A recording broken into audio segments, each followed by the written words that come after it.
Hello and welcome, dear students, to Web Academy digital platform. This is the place where we bring you quality education of mathematics, physics, chemistry and biology, especially for NEET, JEE and board examination. यहाँ पर हम आज चर्चा करेंगे class 12 subject mathematics chapter 3 matrices lecture first. यहाँ पे आप zero level से सीखेंगे। कुछ भी चीज़ें आपको डाउट रहेंगी आप कमेंट करके बता सकते हैं, आपका डाउट क्लियर किया जाएगा। ठीक है, so let's start the chapter matrix. जैसा कि आप जानते हैं, आपने पहली क्लास से एडिशन, सब्ट्रैक्शन, मल्टीप्लिकेशन सीखा है, उसका यूज़ आपको आगे मिलता है। ऐसे ही क्लास 12 में आप सीखेंगे मैट्रिक्स और इसका यूज़ आपको आगे मिलेगा। इसका यूज़ आपको एरिया निकालने के लिए मिल सकता है, क्वाड्रिलेटरल का एरिया निकालने के लिए मिल सकता है, वर्टिसेस फाइंड करने के लिए मिल सकता है, कोलिनियरिटी कॉन्करेंट लाइन करने के लिए मिल सकता है। इसके ढेर सारे यूज़ हैं। इन्हीं यूज़ को सॉर्ट आउट करने के लिए, ईजियर बनाने के लिए, आसान बनाने के लिए हम मैट्रिक्स का यूज़ करेंगे। तो चलिए हम स्टार्ट करते हैं कि डिफिनीशन क्या होता है मैट्रिक्स का। मैट्रिक्स का डिफिनीशन होता है the arrangement, the rectangular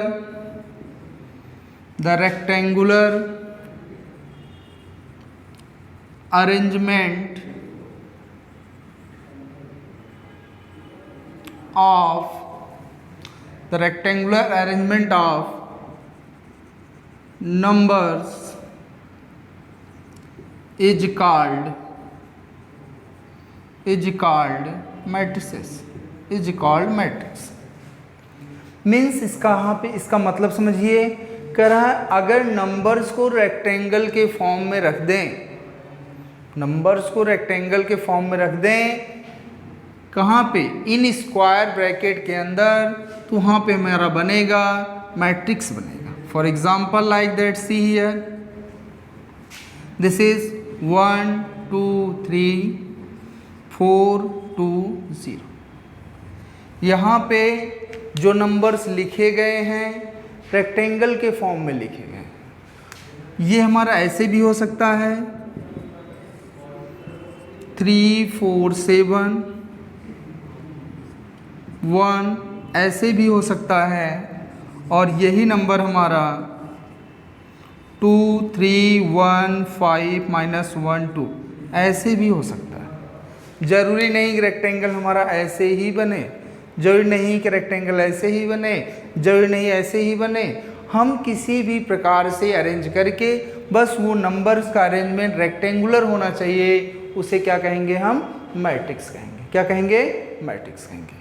I hope ये बात आपको समझ में आई है। चलिए हम इसका मैथमेटिकल डिफिनीशन पढ़ते हैं। मैथमेटिकल डिफिनीशन क्या होगा इसका, the set of M N arrangement, the set of M N arrangement of numbers, the set of MN arrangement of numbers in m rows and n columns. The set of MN arrangement of numbers in m rows and n columns is called matrix.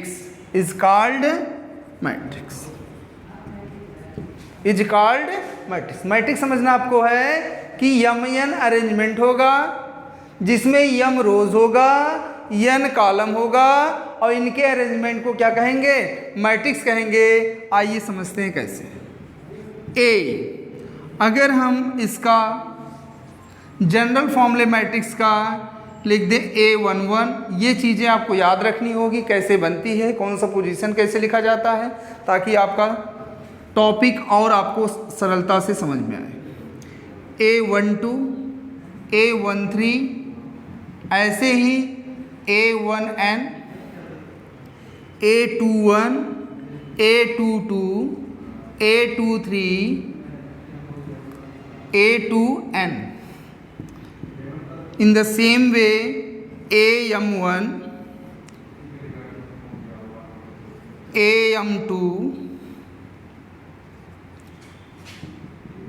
AM3, AMN। ये 11 क्या है? 11 this is the script, subscript है। ये 11 क्या बता रहा है? 11 बता रहा है कि ये पहले रो का और पहले कॉलम का एलिमेंट है। ये बता रहा है पहले रो का दूसरे कॉलम के एलिमेंट है। ये बता रहा है पहले रो का तीसरा एलिमेंट है। ये बता रहा है दूसरे रो का तीसरा एलिमेंट है। मीन्स ये जो सबस्क्रिप्ट है हमारा, जो मैट्रिक्स के अंदर एंट्रीज होती हैं, एलिमेंट्स होता है, उनके पोजीशन को डिफाइन करता है, उनके पोजीशन को बताता है, और इससे हम मैट्रिक्स का फॉर्मेशन कर सकते हैं। अब हमें सीखना है मैट्रिक्स में ऑर्डर होता है, ऑर्डर ऑफ मैट्रिक्स सीखनी है। Order of matrix, order of matrix होता क्या है?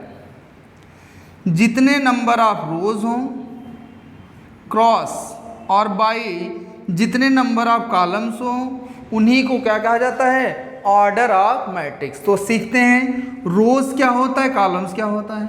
जो हॉरिजेंटल होती है, ये जो हॉरिजेंटल है, हॉरिजेंटल लाइन को क्या बोला जाता है? हॉरिजेंटल एलिमेंट्स को क्या बोला जाता है? रोज। तो ये हमारा R1 हुआ, ये हमारा R2 हुआ, ये हमारा RM रोज हुआ। ये कॉलम्स हैं, कौन से कॉलम है हमारा?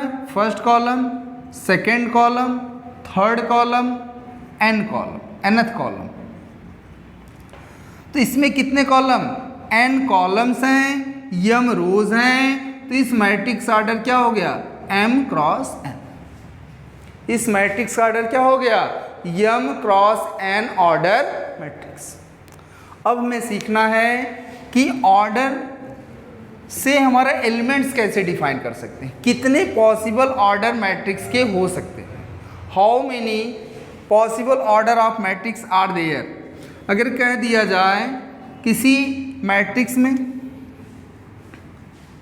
क्वेश्चन है आपका कि अगर मैट्रिक्स में if in matrix A contain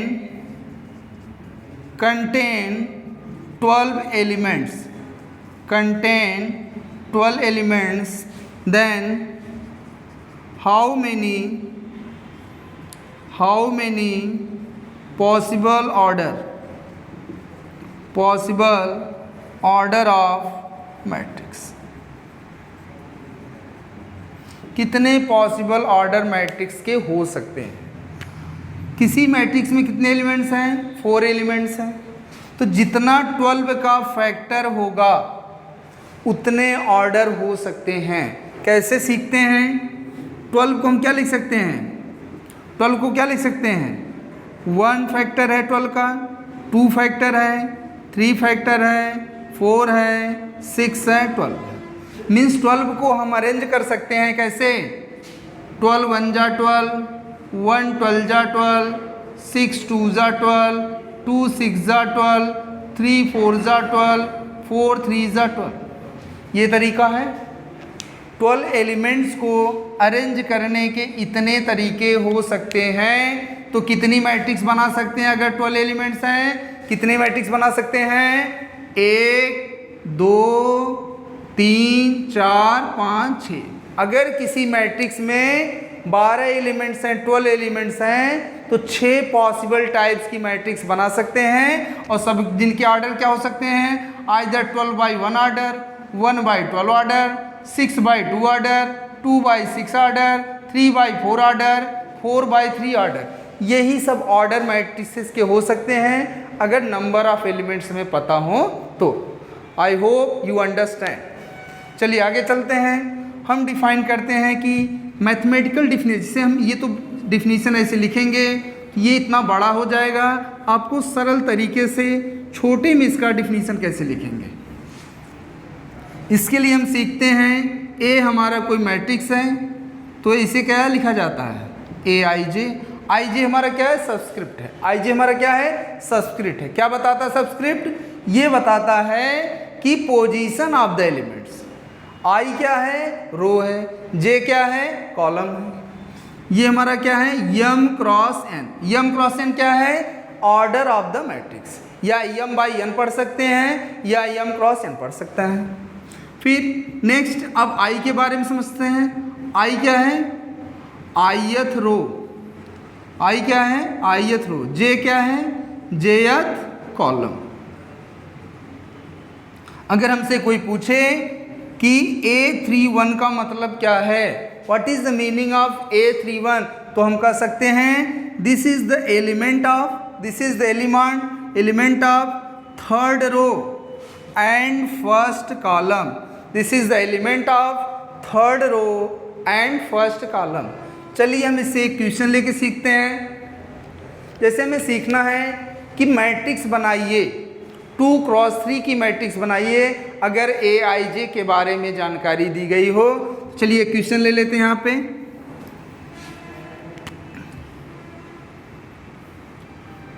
question, find the matrix A of order 2x3 of order 2x3 if Aij is equal to I plus j upon 2। if Aij is equal to I plus j upon 2।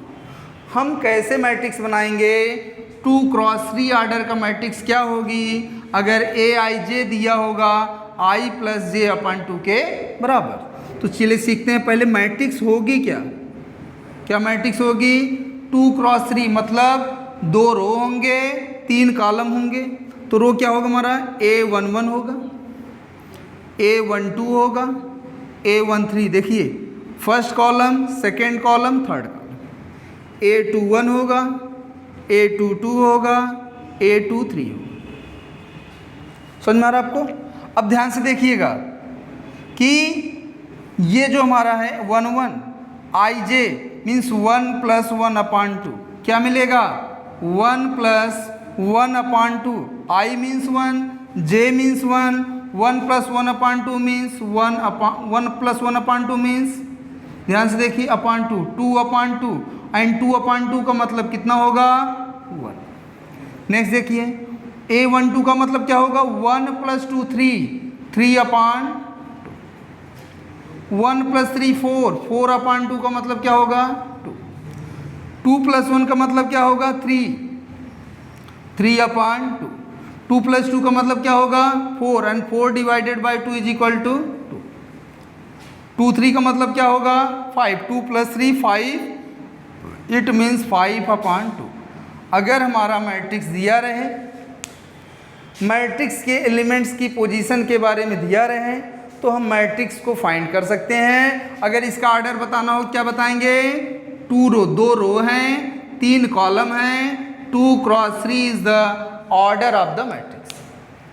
I hope you understand better. आपको समझ में आ रहा होगा। चलिए आगे चलते हैं। हम पढ़ते हैं मैट्रिक्स कितने प्रकार का होता है। Types of matrices. आपको नोट डाउन करना हो, pause the video and note it down. चलिए, types of matrices. Types of, देखिए टाइप्स ऑफ मैट्रिसेस हमें जानना बहुत आवश्यक है। क्यों जानना आवश्यक, अगर टाइप्स ऑफ मैट्रिसेस हमें मालूम रहेगा तो कुछ क्वेश्चन डिफिनीशन के आधार पे जो बनते हैं, उनके टाइप्स के आधार पे बनते हैं, हमें डिफिनीशन याद रहेंगे, मैट्रिक्स हमें पहचानना आता रहेगा, क्वेश्चन को सॉल्व करेंगे, क्वेश्चन को टिक करेंगे, आंसर करेंगे, आगे बढ़ेंगे। नहीं पहचानना आता रहेगा, हमें समस्या हो सकती है। इसीलिए हम क्या सीखेंगे, टाइप्स ऑफ मैट्रिसेस। मैट्रिसेस जो पहला टाइप होता है, देखिए मैट्रिक्स क्या हुआ, एक शेप में आया, मैट्रिक्स में शेप की बात हुई, और दूसरी अंदर इसके जो एलिमेंट्स। तो पहला जो मैट्रिक्स का टाइप होगा इसके शेप के आधार पे होगा कि मैट्रिक्स का शेप कैसा होगा। दूसरी जो बात करेंगे हम उसके एलिमेंट्स की बात करेंगे। तो आज जो हम चर्चा करेंगे केवल मैट्रिक्स का शेप कैसा होगा, तो किस टाइप की मैट्रिक्स बन सकती है। तो चलिए सीखते हैं। पहला हमारा क्या है, स्क्वायर मैट्रिक्स। पहला हमारा क्या है, स्क्वायर मैट्रिक्स। ये स्क्वायर मैट्रिक्स क्या होता है? अगर मैट्रिक्स में, मैट्रिक्स सोचिए, अभी हम पढ़े थे रेक्टेंगल। रेक्टेंगल स्क्वायर में कब ट्रांसफॉर्म हो सकता है, जब उसकी लेंथ और ब्रेड्थ दोनों इक्वल हो जाए। इसका मतलब number of rows is equal to number of columns हो जाए। What is square matrix? A matrix is said to be, a matrix is said to be. आप चाहे हिंदी मीडियम से होंगे चाहे इंग्लिश मीडियम से होंगे, सिंपल वर्ड है, आपको समझ में आएगा। A matrix is said to be, a matrix is said to be square matrix.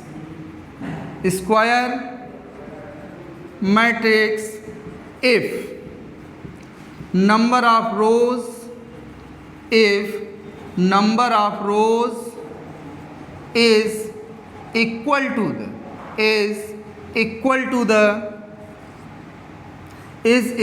the number of columns, is equal to the number of columns। अब हमें क्या सीखना है, इक्वल होगा। क्या इक्वल होगा? रोज। किसके इक्वल होगा? कॉलम के इक्वल होगा। हमें स्क्वायर मैट्रिक्स पहचानना कैसे है, इक्वल होगा। क्या इक्वल होना चाहिए? रोज। किसके इक्वल होना चाहिए? रोज। नंबर ऑफ कॉलम्स के इक्वल होना चाहिए। मीन्स अगर कोई मैट्रिक्स दिया है, उसके नंबर ऑफ रोज, उसके नंबर ऑफ कॉलम्स के अगर इक्वल हो जाएं, तो उस टाइप के मैट्रिक्स को हम स्क्वायर मैट्रिक्स कहेंगे। चलिए एक एग्जांपल लेके समझ लेते हैं। A11, A12, A21, A22। यहाँ पे क्या है, फर्स्ट कॉलम है, सेकंड कॉलम है, फर्स्ट रो है, सेकंड। इस मैट्रिक्स में जितने कॉलम हैं उतने रो हैं, जितने कॉलम हैं उतने ही रो हैं। तो ये मैट्रिक्स हमारा क्या हुई, स्क्वायर मैट्रिक्स हुई। और स्क्वायर मैट्रिक्स ऑर्डर चाहे हम 2 क्रॉस 2 या 2 बाई 2 के रूप में कहें, या चाहे हम 2 क्रॉस 2 या 2 बाई 2 के रूप में कहें, या स्क्वायर मैट्रिक्स ऑफ ऑर्डर 2 भी कह सकते हैं, और स्क्वायर मैट्रिक्स ऑफ ऑर्डर 2 भी हम कह सकते हैं। चाहे हम क्या कहते हैं, स्क्वायर मैट्रिक्स ऑफ ऑर्डर 2 कहें, चाहे स्क्वायर मैट्रिक्स 2 बाई 2 कहें, चाहे स्क्वायर मैट्रिक्स 2 क्रॉस 2 कहें, सभी कह सकते हैं। नेक्स्ट 3 क्रॉस 3 की स्क्वायर मैट्रिक्स सीखते हैं, या इसका मैथमेटिकल डिफिनीशन सीख ले। सिंबॉलिक में कैसे कहेंगे, A is called square matrix A I J where M matrix क्या हो जाए, एन क्रॉस एन मैट्रिक्स हो जाए। क्या हो जाए, एन क्रॉस एन मैट्रिक्स हो जाए। या इसे हम दूसरी तरीके से कह सकते हैं, A I J M cross N square matrix कहलाएगी for all values of M is equal to N. For all values of M is equal to N, जब यम की वैल्यू एन के बराबर, जब यम की वैल्यू एन के बराबर, N की वैल्यू यम के बराबर, तो इस टाइप के मैट्रिक्स को क्या कहा जाएगा, स्क्वायर मैट्रिक्स कहा जाएगा। दूसरा मैट्रिक्स हम सीखते हैं, हॉरिजेंटल मैट्रिक्स। नाम से क्लियर है, मैट्रिक्स हमारी कैसी होनी चाहिए, हॉरिजेंटल होनी चाहिए। हॉरिजेंटल कैसे हो सकता है, हॉरिजेंटल कैसे हो सकता है, जब उस मैट्रिक्स में हॉरिजेंटल कैसे हो सकता है, जब उस मैट्रिक्स में कॉलम ज़्यादा हो, रो कम हो। अब matrix is said to be horizontal matrix A matrix is said to be horizontal matrix. A matrix is said to be horizontal. Said to be horizontal if number of rows is less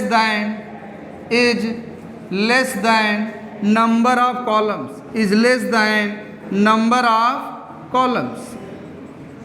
अगर कोई matrix दिया है, उस matrix में क्या कम होना चाहिए? रोज कम होना चाहिए। किससे? कॉलम से। तो क्या हो जाएगा हमारा? कॉलम हॉरिजॉन्टल मैट्रिक्स हो जाएगी। एक एग्जांपल से समझते हैं। क्या दिया है?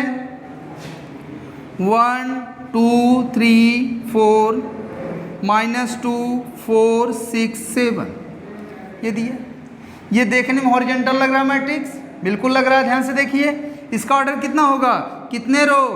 2 रो हैं। कितने कॉलम हैं? C1 C2 C3 C4 4 column. देखिए रो की संख्या क्या है? कॉलम की संख्या से कम है। ये किस टाइप की मैट्रिक्स बनी? हॉरिजॉन्टल मैट्रिक्स बनी। किस टाइप की बनी? और इसका ऑर्डर क्या बना? इसका ऑर्डर 2 क्रॉस 4 ये बनी हॉरिजॉन्टल मैट्रिक्स। आज का टॉपिक यहीं पे ख़त्म करते हैं। और आपको समझ में आए, जो चीज़ें आपको नहीं समझ में आए आप उसे कमेंट करके बता सकते हैं। जो चीज़ें आपको समझ में आए चैनल को लाइक करिए, सब्सक्राइब करिए और आगे के लिए ऐसे ही वीडियो हम आपके लिए लाते रहेंगे। Thank you.